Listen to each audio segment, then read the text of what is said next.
Okay, so let's work through some of these solutions. So we're given that g of x is equal to the sine inverse of x squared minus 1. And the first thing we're asked is to evaluate g of 1 and g prime of 1.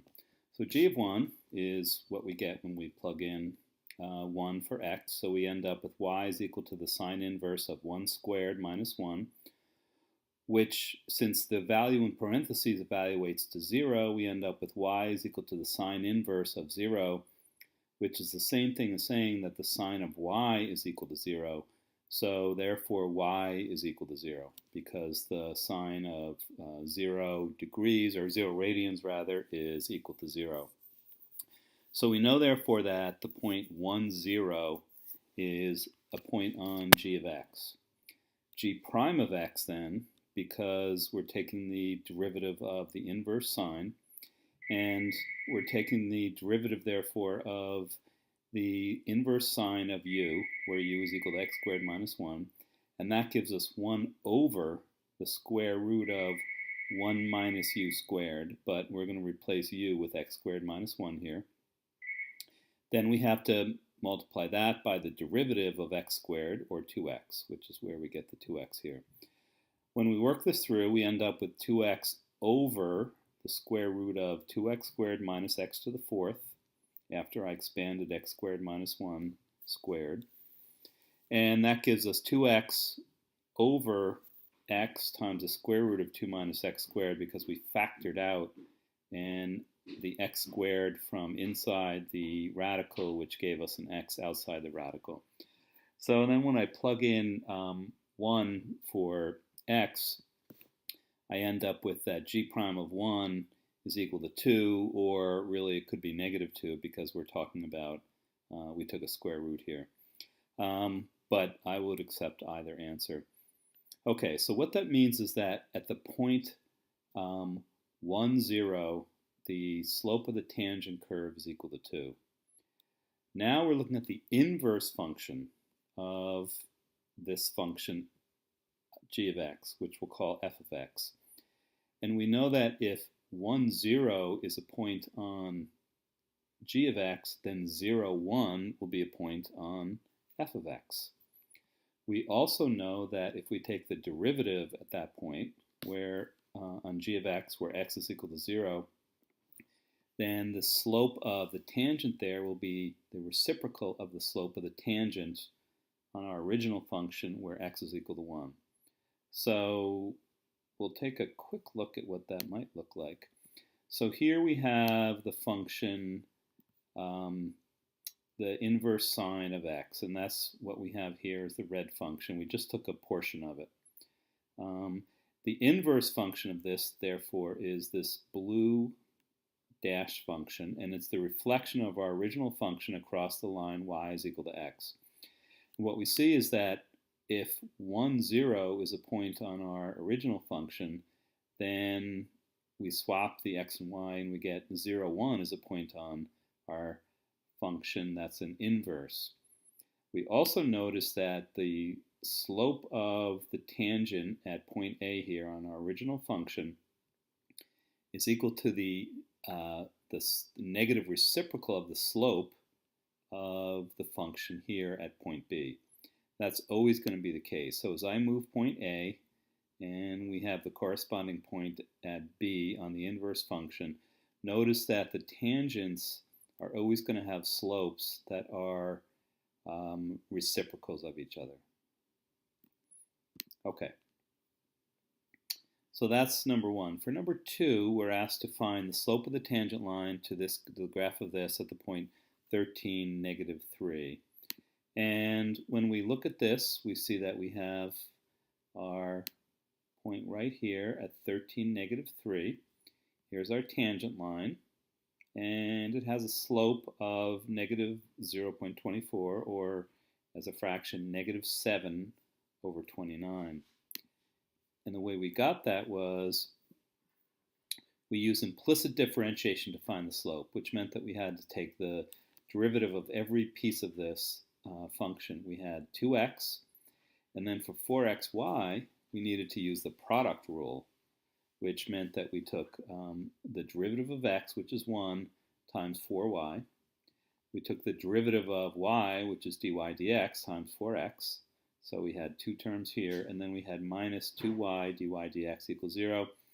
We isolated dy dx, divided through by its coefficient, and we ended up with dy dx is equal to this quantity here.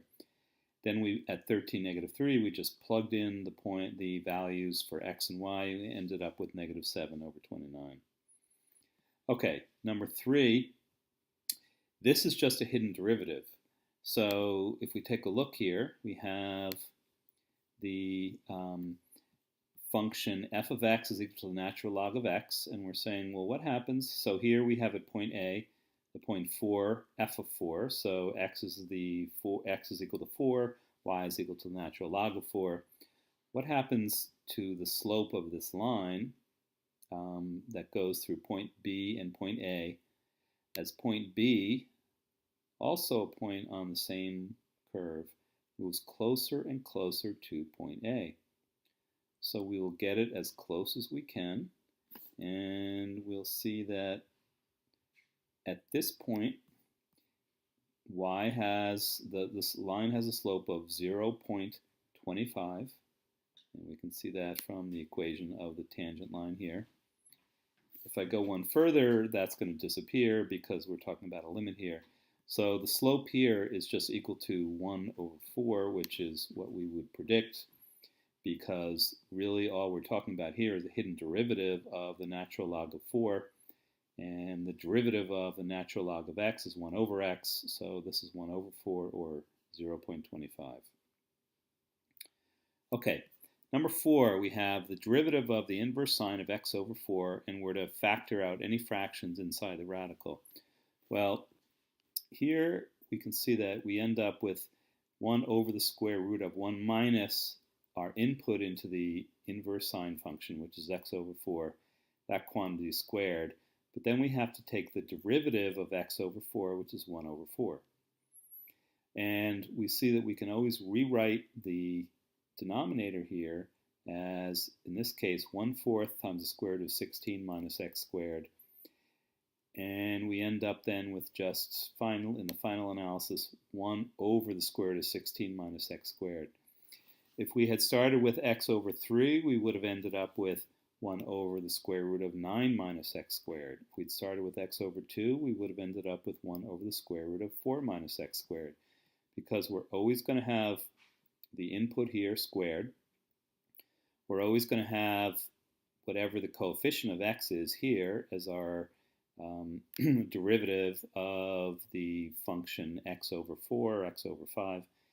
And it's always going to end up that when we factor out from the bottom here, we get a 1/4 here, we get a 1/4 here, and these cancel out. So we always end up with 1 over whatever our denominator is here squared minus x squared. Okay, we have now this, we're given the values here, and we're asked to find some derivatives. So first one, we have product rule. We have the square root of x times f of x, square root of x, the derivative is 1/2 times x to the negative 1/2. And when we evaluate all that, plug it all in, we end up with negative 0.75. So we end up with 1/2 times the 1 over the square root of x times f of x plus f prime of x times the square root of x, and this is what we get when we plug in. For b, we have to use the chain rule because we have a function f of x, but its input is another function, the square root of x. So we took x, we square rooted it, and then we applied the function f to that. So when we're deriving it, we go in the reverse order. We take the derivative of f of x, which is f prime of x, but we keep the input the same. Then we take the derivative of the square root of x, which is 1 over 2 times the square root of x. When we evaluate this at x is equal to 1, we end up with 1 over 4, which is f prime times the square root of x. So f prime of the square root of x. The square root of x, when x is equal to 1, is just 1. So we end up with f prime of 1, which is just 1/4. And then we plug x into 1 over 2 times the square root of x, and we get 1 over 2 times the square root of 1, or 1 over 2, so we have 1 over 4 times 1 over 2 is 1 over 8. Okay, the next one, C, is another inverse function one. So we're asking if we have the point that when x is equal to 1, y or f of x is equal to negative 2. That means for the inverse function, when x is equal to negative 2, y is equal to 1. So what that means is that since y, negative 2, is a point on f of x, then negative 2, 1 is a point on the inverse of f of x. We also know that the slope at these 2 points will be the reciprocals of each other. So the slope of f of x at 1, negative 2, and the slope of f inverse of x at negative 2, 1 will be reciprocals. Well, we already know that f prime of 1, which is given up here, is equal to 1/4. So therefore, we want to take the reciprocal of 1/4 as the slope of the tangent for the inverse of x at our point negative 2, 1, and that evaluates to 1 over 1/4, or 4. Slope of the tangent line at that point, negative 2, 1, is the reciprocal of the slope of the tangent to f of x at 1, negative 2. All right, for D, we have the quotient rule. So we have the denominator function 2 plus sine of x times the derivative of f of x, which is our numerator, minus the derivative, minus the numerator function f of x times the derivative of the denominator function, which is negative cosine of x. That's all over the denominator function squared. When we plug in x is equal to 0, we get that 2 plus sine of 0 is equal to 2 plus 0 times f prime of 0, which we said was equal to negative 3, minus f of 0, which we said was equal to 9, times the negative cosine of 0, and that's equal to negative 1, because the cosine of 0 is 1, so the negative of that is negative 1. We end up with 2 times negative 3, which is negative 6, plus 9 is 3, over 2 plus the sine of x at 0, again, 2 plus 0, that quantity squared, we end up with 3/4. Number 6. Okay, here we have three things that we're taking the derivative of. E squared is just a number, so that just evaluates to 0. 4e to the x squared is basically the same as saying 4 times e to the u, and the derivative of that, therefore, is 4 times e to the u du dx, because the derivative of e to the x is just e to the x. So we end up with 4 times e to the x squared, which is the original function, times the derivative of the exponent here, which is just going to be 2x. Then we have the derivative of 3 to the x, and the derivative of any number raised to x as a power is just equal to the original number to that power times the natural log of the base. When we combine all this, we end up with 8 times x times e to the x squared plus 3x, 3 to the x times the natural log of 3. Okay, next one, chain rule. Innermost function, 3 times x minus 1. Second innermost function, the tangent of that value.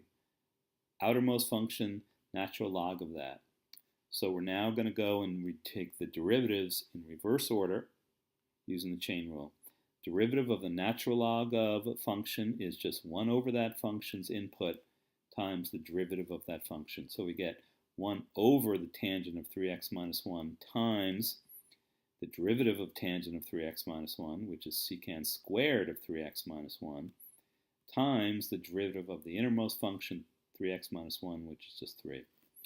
So that ends up giving us 3 times the secant squared of 3x minus 1 over the tangent of 3x minus 1. Secant squared can be rewritten as 1 over the cosine squared. Tangent is sine over cosine.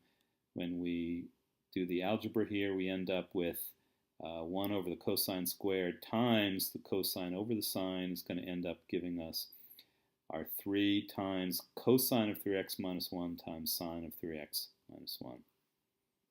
Okay, number 7. We need to do implicit differentiation here. We end up with derivative of 2x squared is 4x. Derivative of 3y squared is 6y dy dx. Then derivative of 2x is 2. Derivative of 12y is 12 dy dx. Derivative of 12 is equal to 0, so we set the whole thing equals 0. We then isolate the dy dx term by subtracting 4x and 2 from both sides. Then we factor out the dy dx and then divide by its coefficient. So we're dividing by 6y plus 12. We end up with negative of 4x minus 2 over 6y plus 12. And when divided by 2, we end up with dy dx is equal to negative of 2x plus 1 over 3y plus 6. In order for the tangent line here to be vertical, the denominator for dy dx must be equal to 0. So that gives us a y value of negative 2 in order to set this equal to 0. We then go back and we substitute y is equal to negative 2 into our original equation. And when we do, we end up with a quadratic of x squared plus x minus 12 equals 0 after we do a bunch of algebra. And that factors to x plus 4 times x minus 3 is equal to 0. And that gives us values for x of negative 4 and positive 3 associated with our y values of negative 2. So these are the 2 points where the tangent line is vertical. All right, now we have y as an implicit function. So we have dy dx, or rather we're told that dy dx is equal to xy squared for all real numbers. P2 we're told is a point on the function. So we're looking for the second derivative at the point p, comma 2, and we're told that it's equal to 8, and we can therefore try to figure out what the value of p is. Well, the second derivative is just the derivative of our first derivative, which is derivative with respect to x of xy squared. Again, xy squared was our first derivative. And using the product rule, that gives us y squared, derivative of x, which is 1, times y squared, plus the derivative of y squared, which is 2y dy dx times x. So we end up with this as the derivative of, as the second derivative. But we know that we can substitute in for dy dx here by going back to the original statement of the problem. So we can replace dy dx with xy squared. When we do that and then simplify, we end up with that the second derivative of this is y squared plus 2x squared y cubed. Okay, so we now can substitute in our y value of 2 to get that we get 2 squared, which is y squared, plus 2 times x squared times y cubed, which is going to be 8. And that whole thing is therefore going to be equal to 8. And we therefore get 4 plus, after we've done all our substitution, again, we end up with 2 squared plus 2x squared times 8 is equal to 8. And 8 is what we get when we plug in 2 for y over here. And then we end up with 4 plus 16x squared is equal to 8. 16x squared equals 4. So x is equal to positive or negative 1/2.